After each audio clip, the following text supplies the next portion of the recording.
히브리서 11장 8절부터 우리 19절까지만 보겠습니다.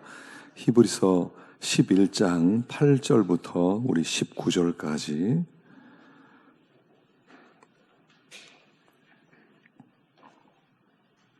히브리서 11장 우리 8절부터 19절까지만 함께 봉독하겠습니다. 우리 한 목소리로 함께 봉독하겠습니다.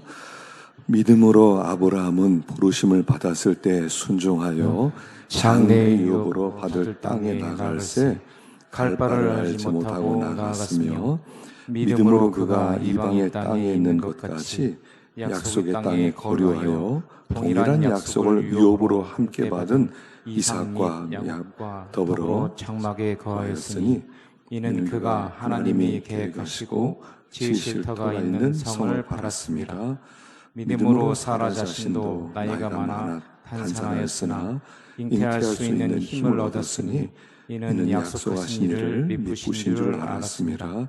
이러므로 죽은 자와 같은 한 사람으로 말미암아 하늘의 허다한 별과 또 해변의 무수한 모래와 같이 많은 후손이 생육하였느니라. 이 사람들은 다 믿음을 따라 죽었으며 약속을 받지 못하였을 때 그것들을 멀리서 보고 환영하며 또 땅에서는 외국인과 나그네임을 증언하였으니 그들이 이같이 말하는 것은 자기들이 본향 찾는 자임을 나타냅니다. 그들이 나온 바 본향을 생각하였더라면 돌아갈 기회가 있었으려니와 그들이 이제는 더 나은 본향을 사모하니 곧 하늘에 있는 것이라. 이러므로 하나님이 그들이 하나님이라 일컬음을 받으심을 부끄러워하지 아니하시고 그들을 위하여 한 성을 예비하시느니라. 아브라함은 시험을 받을 때에 믿음으로 이삭을 드렸으니 그는 약속을 받은 자로 돼 그 외아들을 드렸느니라. 그에게 이미 말씀하시기를 내 자손이라 칭할 자는 이삭으로 말미암음이라 하였으니 그가 하나님이 능히 이삭을 죽은 자 가운데서 다시 살리실 줄로 생각한지라. 비유컨대 그를 죽은 자 가운데서 도로 받은 것이니라. 아멘. 아멘. 할렐루야. 자, 오늘 이번 우리 신년사경의 두 번째 시간입니다. 믿음장을 통해서 우리가 함께 은혜를 받는데 여기 수많은 믿음의 사람들이 나와요. 그래서 한 사람 한 사람 다 자세하게 하려고 하다가 여기에 본문의 의미가 그런 의미가 아닌 것 같아서 큰 그림으로 이렇게 이번에 말씀을 준비했습니다. 나중에 혹 시간이 되면 히브리서 11장만 가지고도 아마 한 반년 정도는 우리가 함께 은혜를 나눌 수 있지 않을까 하는 생각이 듭니다만 이번에는 큰 그림을 그리면서 믿음의 핵심적인 그런 내용들에 대해서 생각해 보고자 합니다. 우리 오전에 했던 말씀을 잠깐 생각해 보면 믿음은 보이지 않는 것의 실체다 그랬죠. 그래서 하나의 그 매매 증서와 같은 것이고 망원경 같은 거라서 멀리 바라보게 만드는 그런 능력 있는 새로운 시각을 주는 것이다 하는 것을 생각해 보았습니다. 그래서 이 믿음은 하나님이 우리에게 선물로 주신 것입니다. 선물로 주셨기 때문에 내 신념이 아니에요. 내가 이렇게 믿으면 믿는 대로 되는 이런 게 아니라 하나님이 우리에게 주신 선물로서의 믿음이기 때문에 그 믿음을 써서 살아갈 때마다 믿음의 역사들이 나타나는 것을 볼 수 있다 하는 것을 배웠지요. 그래서 그 믿음이 더 견고하고 견고해질수록 흔들리지 않고 남들보다 더 견고해지면서 평안해지고 또 기쁨도 누릴 수 있는 그런 우리가 된다 하는 것을 생각해 보았습니다. 제일 먼저 우리가 아벨의 믿음을 생각해 보았죠.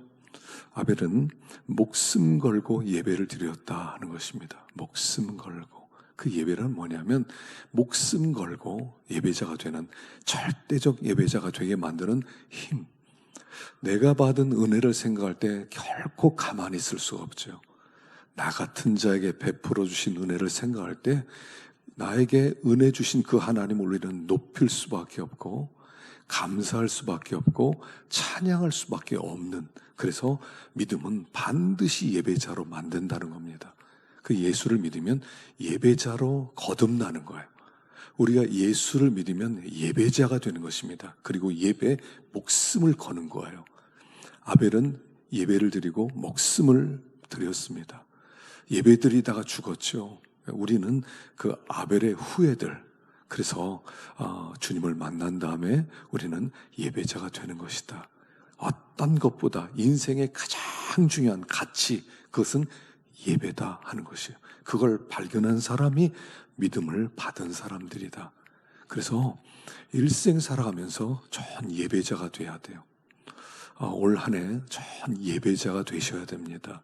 어떻게든 마음과 그 뜻과 정성을 다해서 나는 예배를 드릴 것이다 하는 예배자가 되는 목적을 가져야 됩니다.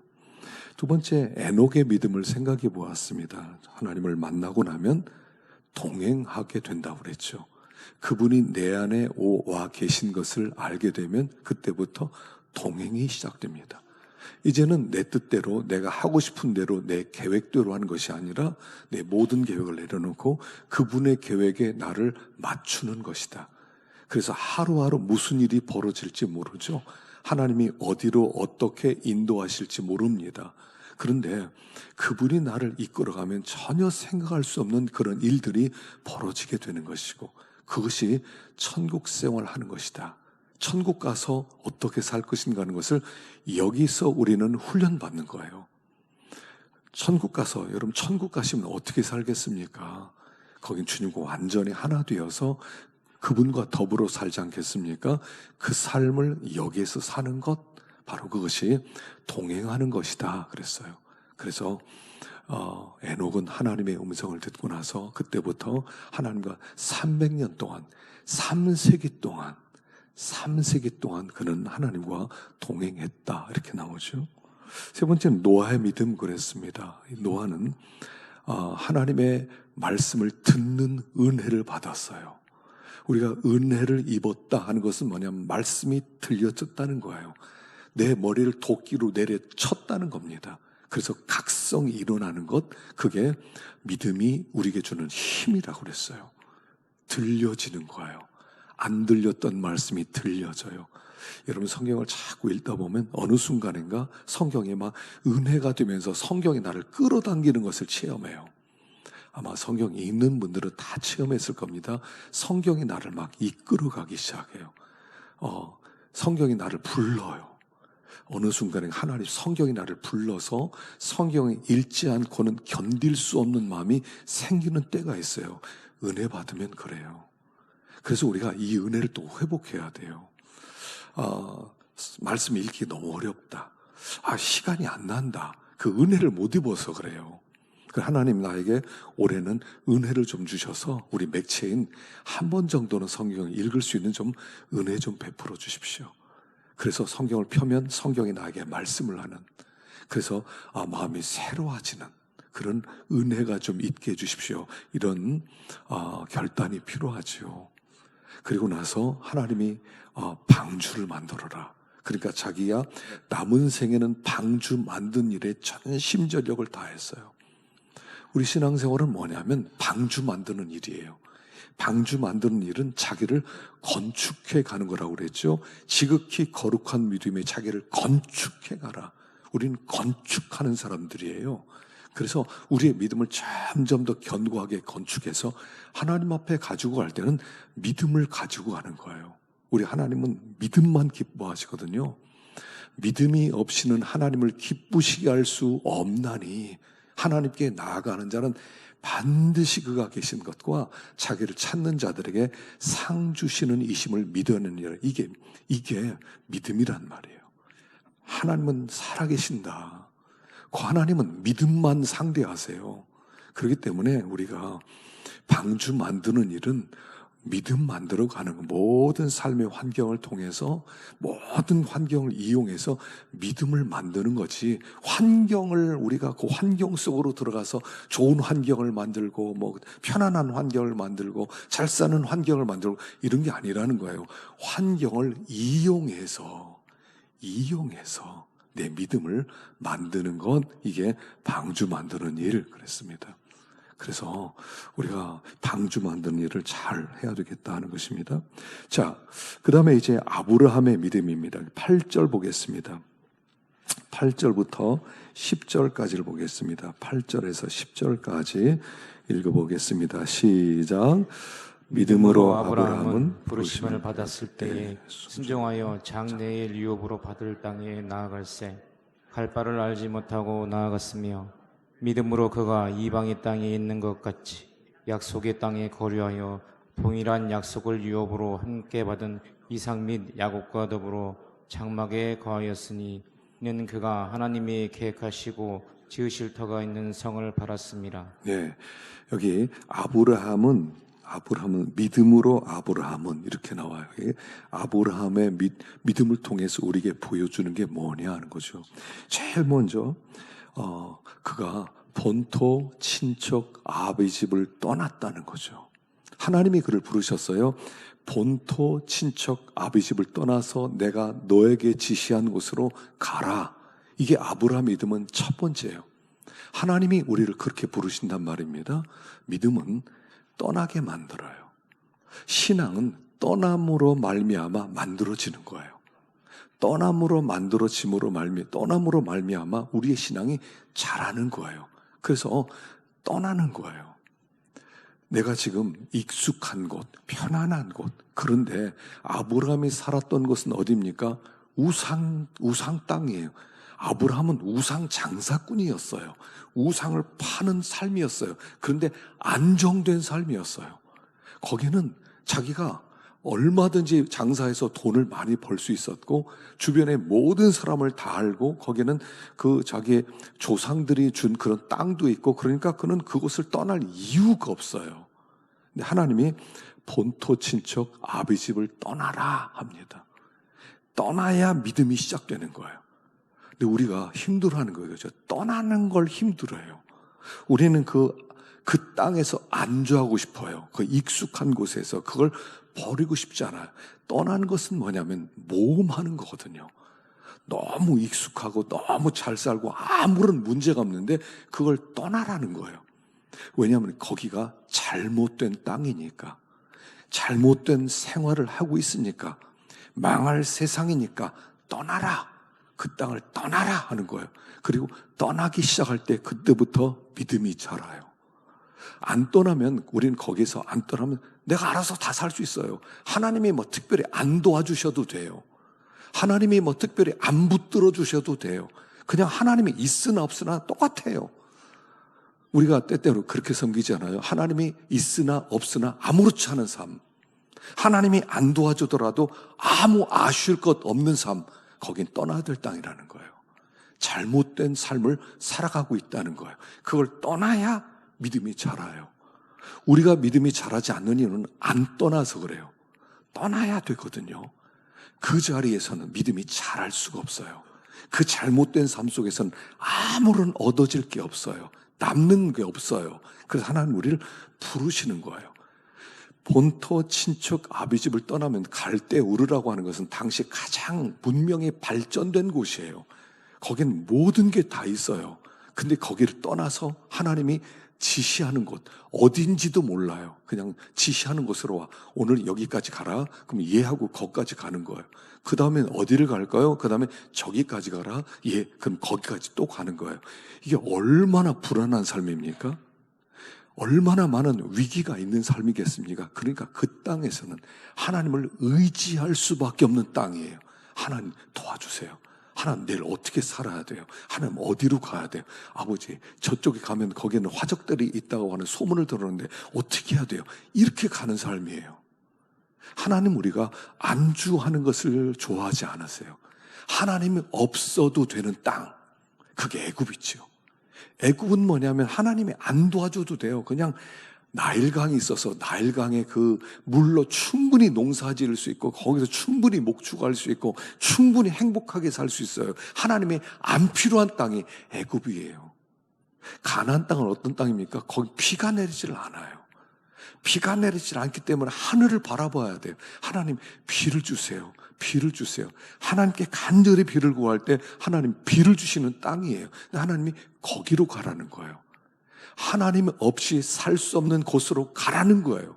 그리고 하나님의 도우심을 받아 살라는 거예요.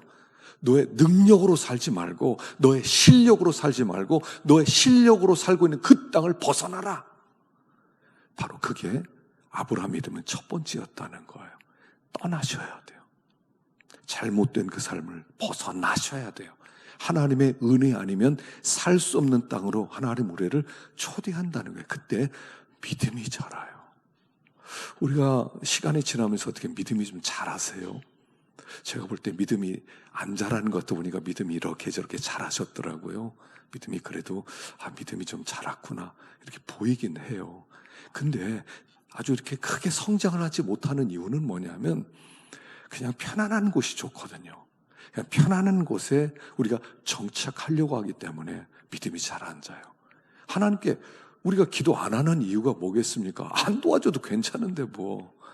직장생활 아무렇지 않아요. 안 도와주더라도 그냥 직장 다니는데 지장 없어요. 먹고 사는데 지장 없어요. 우리 아이들 다 괜찮아요. 그러니까 기도 안 해도 살 수 있는 거예요. 그 땅은 떠나야 될 땅이라는 거예요. 하나님이 도와주셔야 되는 곳으로 나오라는 거예요. 너는 나를 의지해만 살 수 있으니까 거기로 와라. 그게 본토 친척 아비집을 떠나서 모험으로의 부름이에요. 모험으로의 부름. 하나님은 우리를 모험으로 부르시는 거예요. 그런 면에서 우리 선교사님들이 참 대단하죠. 대단하죠. 그래서 그 익숙한 곳을 떠나서 전혀 다른 곳. 우리 손영석 목사 대만 갈 때 지금 대만이 지금 점점 더 위기 아닙니까? 근데 대만으로 들어가겠다고 제가 우기면서 들어가요. 모험이지요. 익숙한 곳이 아니라 모험하기 위해서 들어가는 거예요. 그 다음에 그는 두 번째는요, 장막에 거했답니다. 여기 9절에 보니까 믿음으로 그가 이방의 땅에 있는 것 같이 약속의 땅에 거류하여 동일한 약속을 유업으로 함께 받은 이삭과 야곱과 더불어 장막에 거하였으니. 장막에 거했대요. 천막 생활했단 말입니다. 아브라함은 돈은 많았어요. 나중에 부자가 됐어요. 생각해 보세요. 재벌쯤 됐어요. 돈이 많아요. 근데 새빵살이를 해요. 말이 됩니까? 새빵살이에요. 그냥 전세 한 3억에 전세 있는 거예요. 언제든지 나갈. 그렇게 살았다는 거예요. 하나님은 우리를 부르실 때 한 곳에 안주하라고 하질 않았어요. 집 지으라고 하지 않았어요. 그리고 구약의 모든 성도들은 집을 짓지 않아요. 근데 언제 타락을 하냐면 그들이 가나안 땅에 와서 집을 지으면서 타락하기 시작해요. 그들이 짓지 아니한 집, 그 가나안 땅, 가나안 사람들이 만들었던 그 집에 들어가 거주하면서 그때부터 타락이 시작돼요. 아브라함과 대조적인 사람이 롯이죠, 롯. 롯은 소돔성에 들어가자마자 집부터 져요. 그래서 창세기 19장에 보면 롯이 하는 말이 우리 집으로 들어오십시오. 집으로. 그 집이라는 단어가 계속 강조돼요. 그래서 롯은 집을 짓고 살았다는 거예요. 거기는 이제 곧 유황불로 멸망할 세상이잖아요. 근데 집을 졌어요. 그래서 천사들 와서 빨리 도망쳐라. 도망치질 못하는 거예요. 다 있거든요, 거기. 내 인생 세간살이가 다 있거든요. 필요한 거 다 사다 놨거든요. 거기 다 있거든요. 못 떠나는 거예요. 할 수 없이 천사들이 롯과 그 가족을 일방적으로 성 밖으로 끄집어냅니다. 그리고 그들이 도망쳐라 그러는데 계속 마음이 거기에 있어요. 거기에 모든 걸 투자했거든요. 내 시간과 내 물질과 내 인생 전부가 집에 있거든요. 그러니까 떠나지를 못하는 거예요. 결국 롯의 저는 돌아보면서 저거 세간살이 어떡하지? 하다가 소금기둥이 되는 거예요. 집 짓지 마라. 장막 생활을 해라.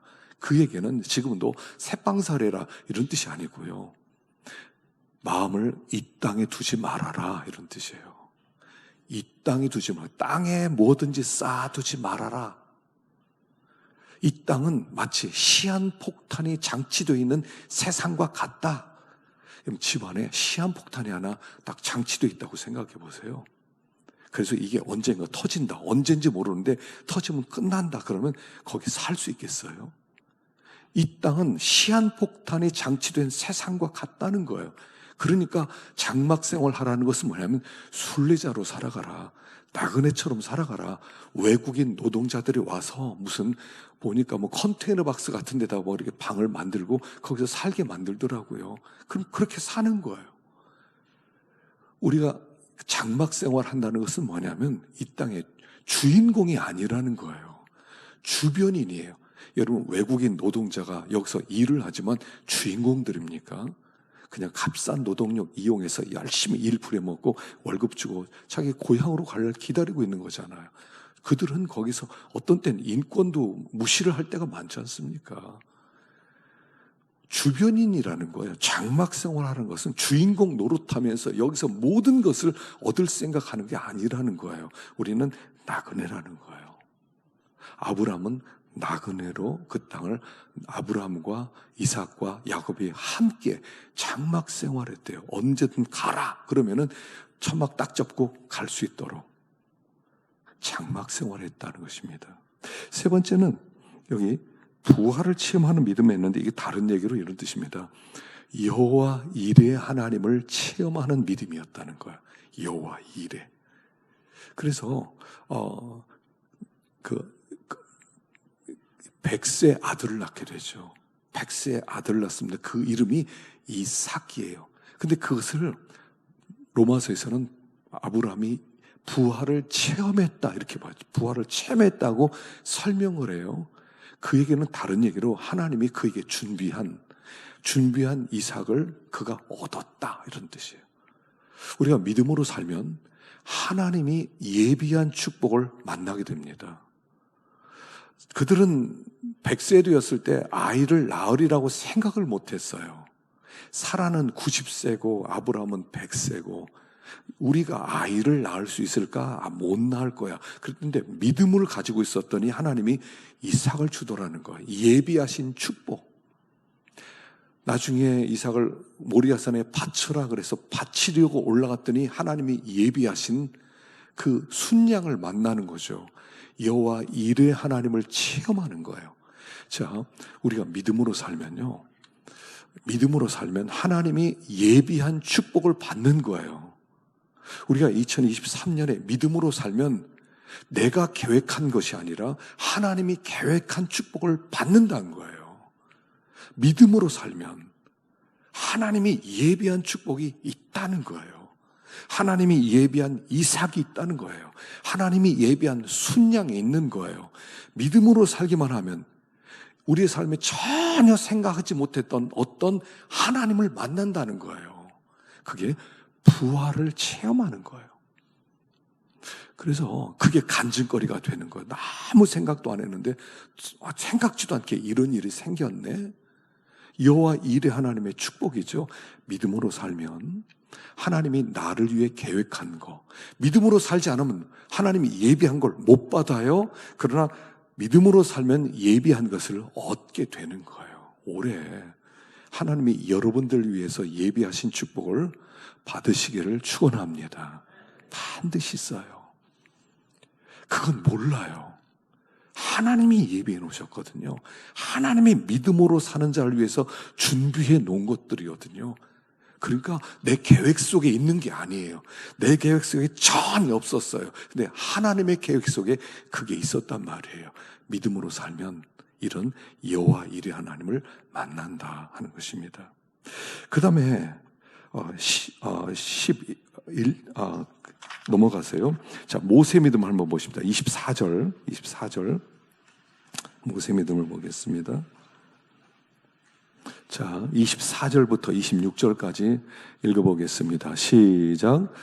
믿음으로 모세는 장성하여 바로의 공주의 아들이라 칭함받기를 거절하고 도리어 하나님의 백성과 함께 고난받기를 잠시 죄악의 낙을 누리는 것보다 더 좋아하였고 그리스도를 위하여 받는 수모를 애굽의 모든 부하보다 더 큰 재물로 여겼으니 이는 상 주심을 바라는 분. 자, 참 어떻게 보면 이 모세 믿음이 참 신비한 믿음입니다. 이 구절을 저도 참 좋아하는데 어떻게 모세는 이룰 수가 있었냐는 거죠. 믿음으로. 자, 믿음으로 첫째는 뭐냐면 세상의 좋은 것의 유혹을 거절하는 믿음이었다는 거예요. 모든 좋은 것, 바로의 공주의 아들이라 칭함을 거절하고 애굽의 모든 복, 애굽의 모든 보화, 그것을 거절하는 그런 힘, 이런 믿음, 이게 얼마나 엄청난 일입니까? 나중에 이 모세 원래 양 어머니였던 이 하셉수스라고 하는 사람이 있는데, 이 사람은 나중에 그 전에 왕이 일찍 죽는 바람에 나의 어린 아들이 왕이 되어서 이 사람이 21년 동안 뒤에서 대신 대리 청정을 했던, 그래서 어린 아이가 자랐을 때까지 뒤에서 바로 역할을 했던 어머니예요. 무슨 얘기냐면 이 바로의 공주의 아들로서 있었으면 모세는 바로가 될 수 있는 그 자리에 있었던 사람이라는 거예요. 바로 하면 세계 왕 아닙니까? 세상의 가장 높은 자리를 차지할 수 있는 그 자리를 내려놓았다는 거예요. 최고의 명예를 거절했다는 거예요. 그러면 그 나라의 모든 보화 얼마든지 마음껏 누릴 수가 있어요. 다이아로 만든 그런 침대에서 그냥 다이아로 만들어진 그런 화장실에서 다이아로 만들어진 모든 그런 금은 보석으로 만들어진 그런 집에서 얼마든지 떵떵거릴 수 있었는데 그걸 거절했다는 거예요. 믿음은 뭐냐면 거절할 줄 아는 게 믿음이에요. 거절할 줄 아는 것. 이것이 내 것이 아니다 그럴 때 거절할 줄 아는 게 믿음이에요. 아무리 좋은 거라도 내 거 아니면 거절하는 거예요. 다시 말하면 이 모세는 이 땅의 최고의 가치, 진짜로 중요한 가치를 거기에 두지 않았다는 거예요. 최고의 가치를 땅에 두지 않았다는 거예요. 땅의 복에 두지 않았다는 거예요. 하늘의 복에 두었다는 거예요. 두 번째는 고난조차 그리스도를 위하여 받는 수모를 애굽의 모든 보화보다 더 큰 재물로 여겼으니 고난을 축복으로 여기는 믿음이었다는 거예요. 어떻게 고난이 축복입니까? 우리가 예수를 믿지만 그래도 고난은 피하고 싶지 않아요. 고난은 안 받고 싶지 않습니까? 근데 그리스도를 위하여 받는 수모를 애굽의 모든 보화보다 더 큰 재물, 더 큰 보화로 여겼다는 거예요. 그러니까 이 두 가지를 통해서 모세의 믿음은 어떤 사람이에요? 무엇이 진정으로 중요한 가치인가를 발견했다는 거예요. 정말 중요한 보물이 뭔가, 정말 우리가 취해야 될 가치가 뭔가를 알았다는 거예요. 그러니까 그 뒷부분에 38절에 나가서 이런 말씀이 있죠. 이런 사람은 세상이 감당하지 못하는도다. 여러분, 세상이 감당하지 못하는도다, 이게 무슨 뜻이냐 하면요, 이 세상, 우리가 믿음을 가진 사람의 그 믿음의 가치가 이 땅에는 어떤 것으로도 살 수 없는 최고의 가치란 뜻이에요. 믿음을 가진 사람은 이 땅에 어떤 것으로도 내 믿음 포기 못해. 만약 어떤 사람이 너 믿음 나한테 팔아. 그러면 네가 달라는 거 다 줄게. 백지수표, 네가 여기 100억 써도 좋아, 1000억 써도 좋아, 1조 써도 좋아, 100조 써도 좋아, 다 줄게. 대신 믿음 내놔. 그럼 여러분 얼마를 쓰시겠어요? 여러분들의 믿음을 누군가 산다고 그러면 일생 동안 교회 나가지 말고 하나님 섬기지 말고, 그리고 나서 네가 원하는 거 다 줄 테니까 자, 얼마 줄까? 그럼 여러분 얼마 주고 믿음 내놓으시겠어요? 한 100억? 한 1조? 10조 주시면 다이아 산더미처럼 쌓고 원한다면 그거 다 줄게. 그럼 내놓으실 수 있으시겠어요? 그런 뜻이에요. 이 세상의 어떤 것으로도 내 믿음은 포기할 수 없어, 이런 뜻이에요. 그게 우리가 가진 믿음 아닙니까? 우리가 가진 믿음은 수조 원을 준다 하더라도, 일경을 준다 하더라도 내놓을 수 없는 게 믿음이잖아요. 지금 모세가 이랬다는 거예요. 내 믿음의 가치는 이 땅의 어떤 곳, 애굽의 바로의 자리, 최고의 자리, 내 믿음 그것 가지고 못 사지. 애굽의 모든 부와 금은 보석 싹 주게. 야, 내 믿음이 어떤 믿음인데 겨우 그걸 가지고 내 믿음 살라고 그래. 웃기는 소리 하지 마. 그게 우리의 믿음이란 말이에요. 너무 싸구려로 맨날 넘기는 거 아니에요, 우리? 너무 싸구려에 넘겨버려요. 그냥 몇십만 원에 그냥 믿음 그냥 넘겨버려. 아, 믿음 필요 없어요. 아, 이 믿음 가져가시고 돈 주세요. 한 100만 원만 주세요. 그럼 내가 믿음 내놓을게. 이러고 살 때가 얼마나 많냔 말이에요. 예수님께 마귀가 와가지고 한 번만처럼 다 줄게. 모든 영광, 모든 즐거움, 모든 행복, 모든 보배 싹 주게. 한 번만 절해. 한 번만 절해. 뭐라고 합니까, 예수님이? 주 너의 하나님께 경배하라. 당장 떠나라. 우리의 믿음은 우리가 이 믿음이 얼마나 가치가 있는지를 좀 알아야 된단 말이에요. 이 세상 전부를 준다 하더라도 우리 믿음 못 바꿔요. 너무 비싸서, 너무 가치가 있어서 이게 우리가 받은 믿음이란 말이에요. 너무 쉽게 팔아넘겨요. 너무 쉽게. 돈 100만 원만 준다고 막 믿음 그냥 갖다 줘. 아, 믿음이 뭐 필요 없어. 돈 100만 원이 훨씬 더 좋지. 이러고 살아간단 말이에요. 세상이 감당할 수 없는, 세상의 어떤 것으로도 이 사람의 믿음을 흔들 수 있는 게 없어요. 죽음보다도 더 큰 것이 믿음이란 말이에요. 이 모세 믿음이 참 볼 때마다 신비하잖아요. 어떻게 이럴 수 있을까? 바로의 공주의 아들이라 칭함을 거절하고 도리어 하나님의 백성과 함께 고난받기를 잠시 죄악의 낙을 누리는 것보다 더 좋아하고 그리스도를 위하여 받는 수모를 애굽의 모든 보화보다 더 큰 재물로 이겼으니 상 주심을 바라봅니다.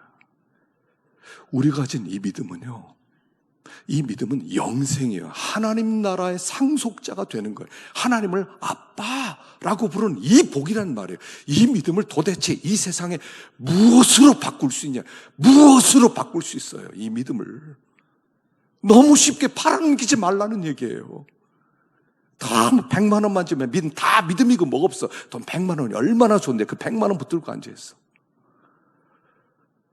얼마나 가치 있고 얼마나 믿음은 그 자체가 하늘의 보배예요. 이 땅에 이 믿음 가진 이 한 사람은 하늘의 모든 것을 가진 사람보다 훨씬 더 부자라는 얘기예요. 훨씬 더 가치 있는, 세상 것으로 감당할 수 없는 이 믿음 하나를 이 세상 전부가 감당하지 못하는, 전부를 준다 하더라도 믿음은 절대로 살 수 없어요. 생각해보세요. 뭘 주면 여러분 믿음 내놓으시겠어요? 얼마 주면? 한 1조 원 주면, 아, 알았어요. 나 믿음, 이제부터 믿음 생활 안 할게요. 나 예배도 안 드리고 그냥 이렇게, 이제 적당히 세상에 돈 가지고 놀러 다니면서 그냥 맛있는 거 먹고 그렇게 그거 하실 거예요? 바보지. 이거 안다면 바보지. 믿음을 어떻게 넣어놔요? 그러면 어차피 그렇게 믿음 포기하지 못할 거라면 왜 그렇게 시시하게 사냐는 얘기예요. 왜 그렇게 작은 것에 왜 그렇게 쉽게 유혹받고 왜 그렇게 넘어가냐 말이에요. 어차피 어마어마한 믿음을 선물로 받았다면 자기를 팔아넘기지 말라는 거예요. 제발. 어차피 팔 것도 아니잖아요. 팔지도 못할 거잖아요. 저는 그렇게 믿거든요. 누군가 10억 준다 하더라도 난 믿음 못 바꿉니다. 난 믿음으로 나갑니다. 난 그러라고 믿어요. 10억 받고 교회 안 다니실 거예요? 기도 안 하고 그냥 예수 이름 안 부르고 그냥 적당히 세상에서 살 거예요? 몇 년 즐거움 살 건데 몇 년 잠시 죄악의 낙을 누리는 것보다 더 좋아하고 우리 그리스도를 위한 수모를요. 잠시 여러분 돈 뭐 100억, 1000억 있으면 뭐 어떻게 할 겁니까? 이번에 보니까 호날두 축구선수가 사우디에 무슨 프로팀으로 갔더라고요. 하루에 7억씩 준대요. 7억. 세상에. 하루에 7억씩 준대요. 그래서 나중에 10년 동안 사우디아라비아를 위해서 뭐 이런 광고도 나가고 그러면요. 전체 2조를 주겠대. 2조. 어마어마한 돈. 2조. 그건 돈도 아니죠. 그거 어디다 쓸 건데? 어디다 쓸 건데? 1조 주면 여러분 쓸 수 있어요? 더 한번 쓰지도 못해요. 근데 그거 가지고 믿음을 팔아.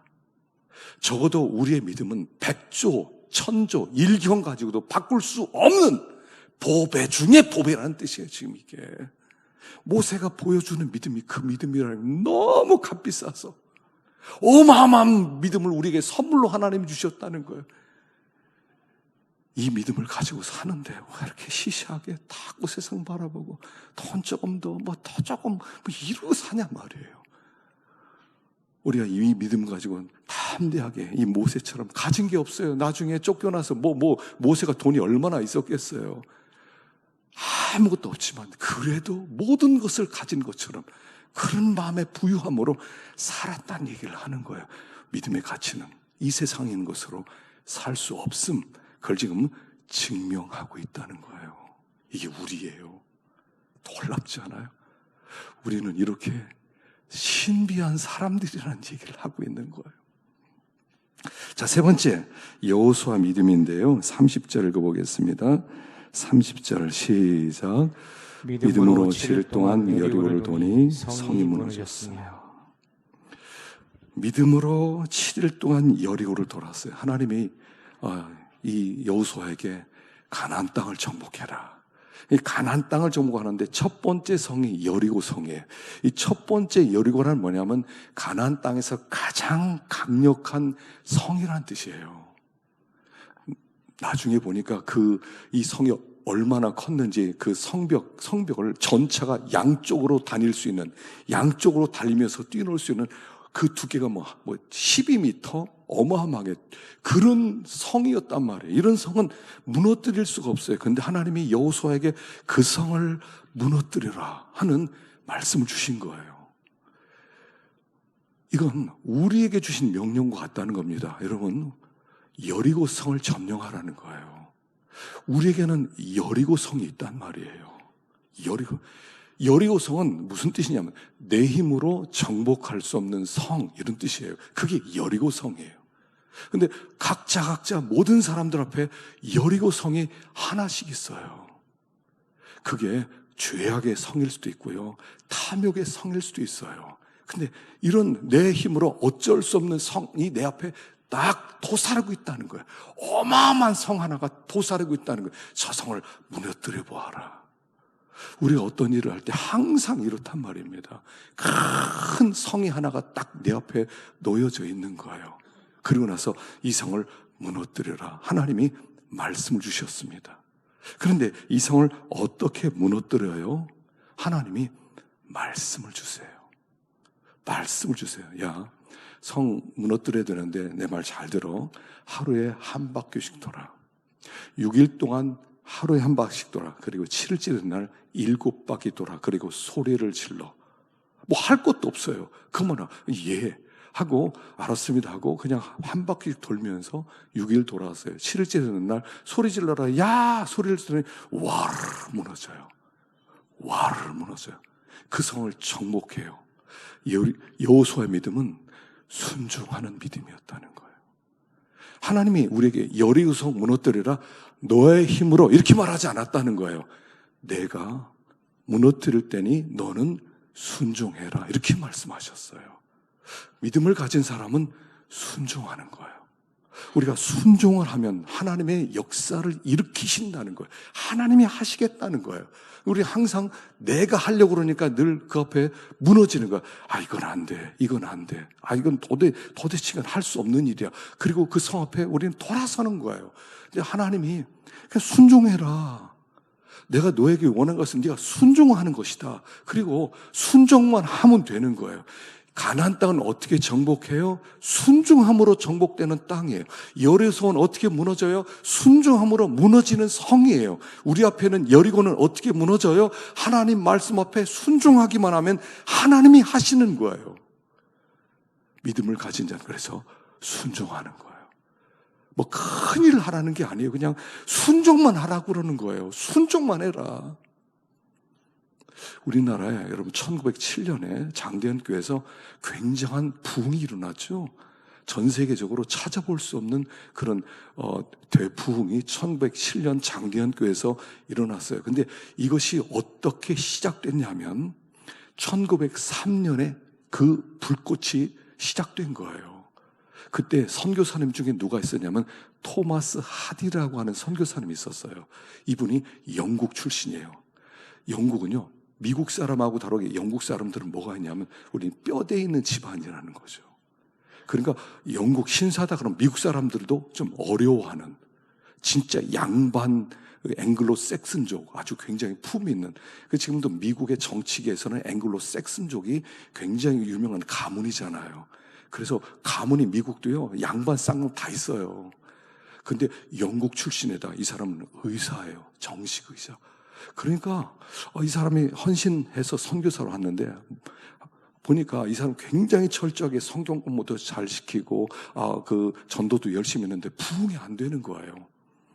그랬는데 한 번은 선교사들의 모임에서 선교사님들이 이 토마스 하디가 굉장히 선교사들 중에 선교사니까 우리에게 좀 이렇게 특별한 세미나를 좀 인도해달라.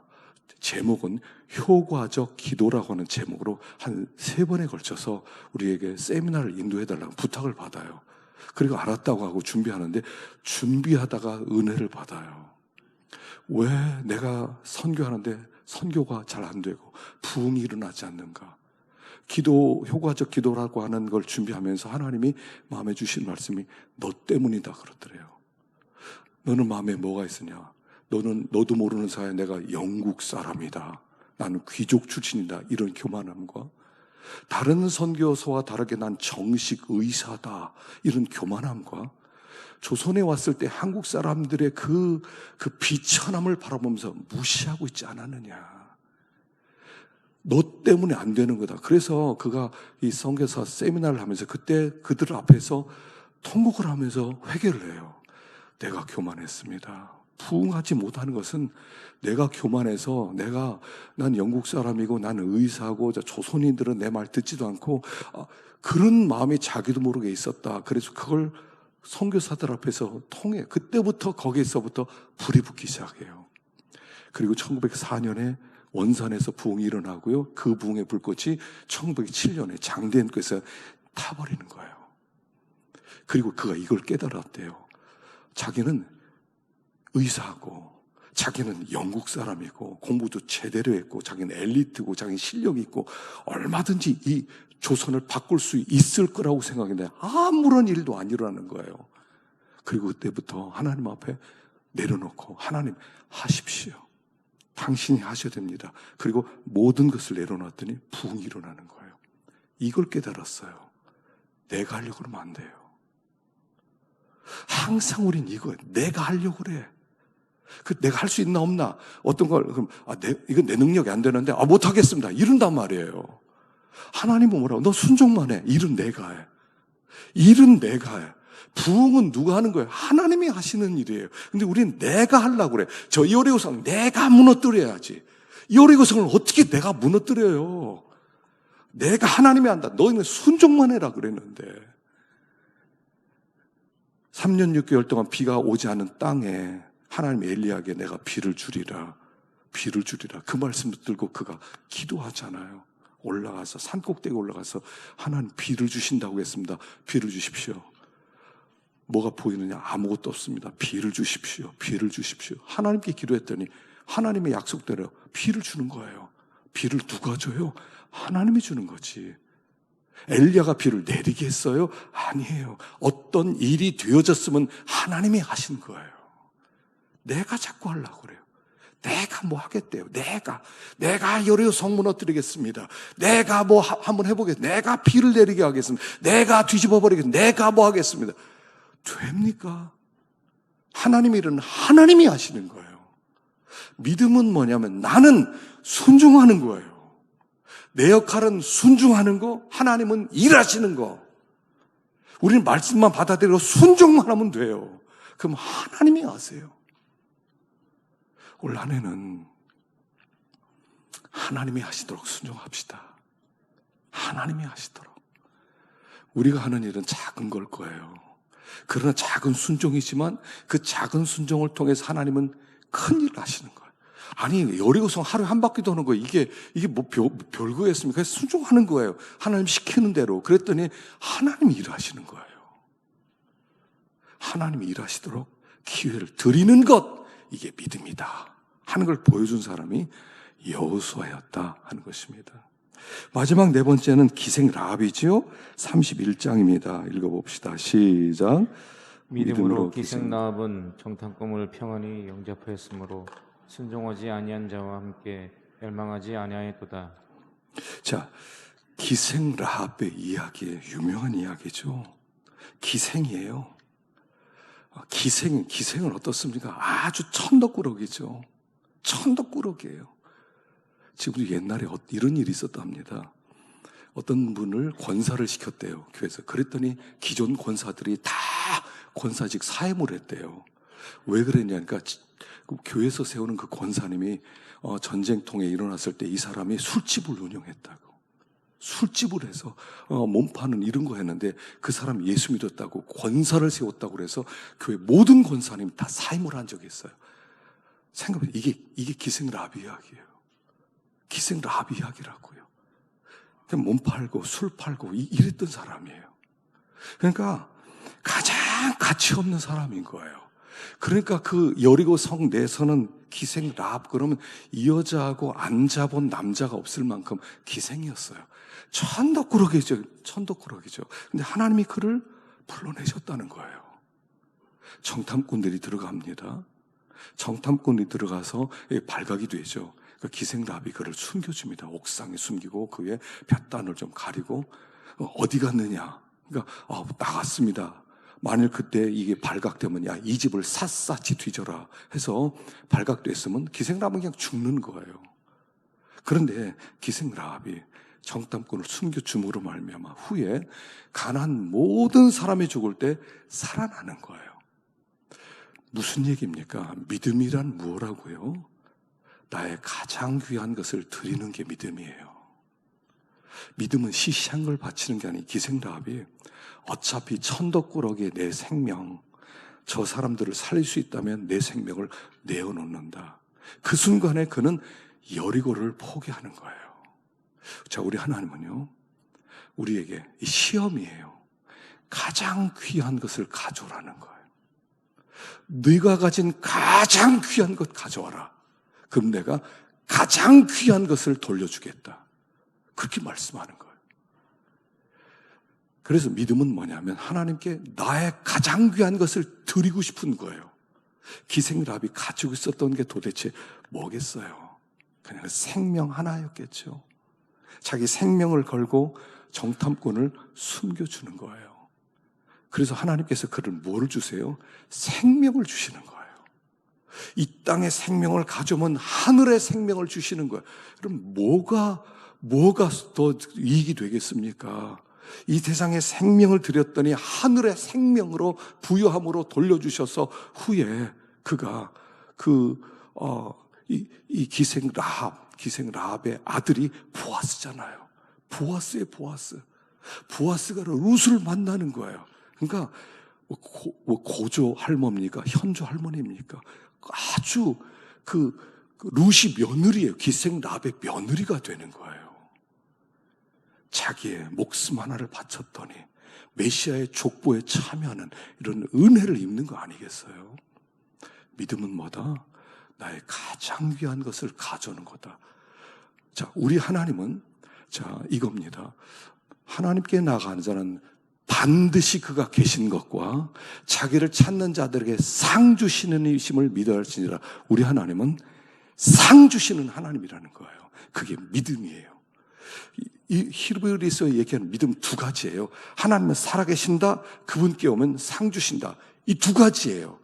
요게 있어야 하나님을 기쁘시게 될 수가 있다는 거예요. 하나님은 살아계시다, 하나님께 나가는 상 주신다. 그래서 하나님은 아예 당신을 상 주는 하나님이라고 자기를 소개하세요.